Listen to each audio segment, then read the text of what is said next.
pestillo, pídeselo a Gunnar. Él siempre tiene a mano la caja de herramientas, a menos que tu madre lo tenga muy ocupado con otros menesteres.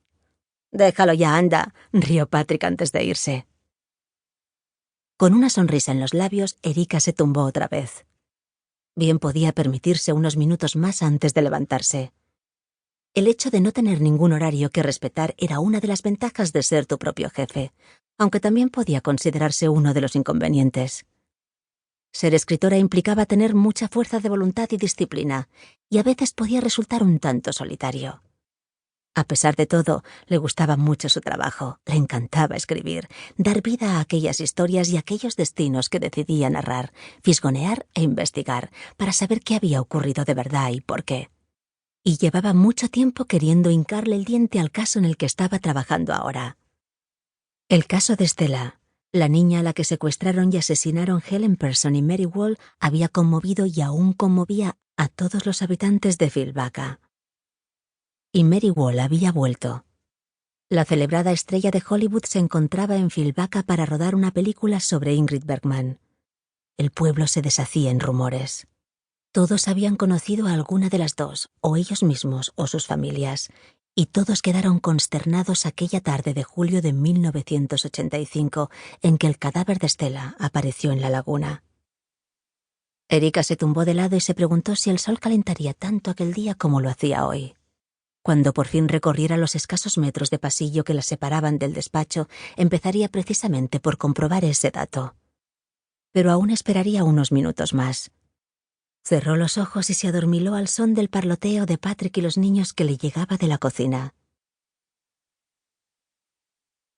Helen se inclinó hacia adelante y dejó vagar la mirada. Apoyó las manos sudorosas en las rodillas. Récord personal, a pesar de que había salido a correr más tarde de lo habitual. El mar se extendía azul y reluciente ante su vista, pero en su interior se desataba una tormenta. Hizo unos estiramientos y se rodeó con los brazos. No podía dejar de temblar. «Alguien acaba de pasar por encima de mi tumba», solía decir su madre cuando le ocurría. Y quizá fuera así en cierto modo. No que caminaran sobre su tumba en concreto, pero sí sobre la de otra persona. El tiempo había extendido un velo sobre lo sucedido. Los recuerdos eran muy vagos. Lo que sí recordaba eran las voces, las de quienes querían saber con exactitud qué había ocurrido. Decían lo mismo una y otra vez, hasta que ella ya no sabía cuál era la verdad de los otros y cuál la suya. Entonces le parecía imposible volver aquí, construir aquí su vida. Pero los gritos y los susurros se fueron acallando con los años, se convirtieron en un leve murmullo hasta que se silenciaron por completo.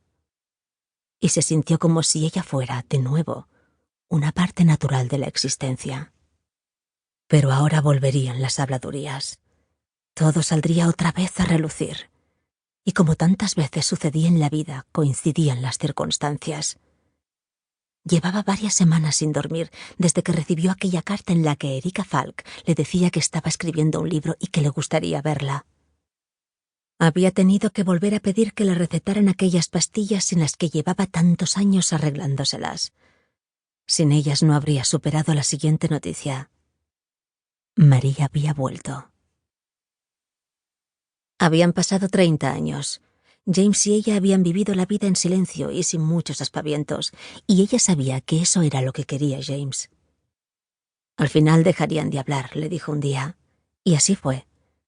Los momentos oscuros pasaban rápidamente, siempre que ella procurase que todo fluyera como debía. Y se las había ingeniado para mantener ocultos los recuerdos, hasta ahora. Veía fogonazos de imágenes. La cara de Mary se le representaba a la vista con toda claridad. Y la alegre sonrisa de Stella. Helen volvió la vista al mar, tratando de seguir el movimiento de las escasas olas. Pero las imágenes se resistían a dejarla en paz. Mary había vuelto. Y con ella, la perdición. Perdón, ¿dónde están los servicios?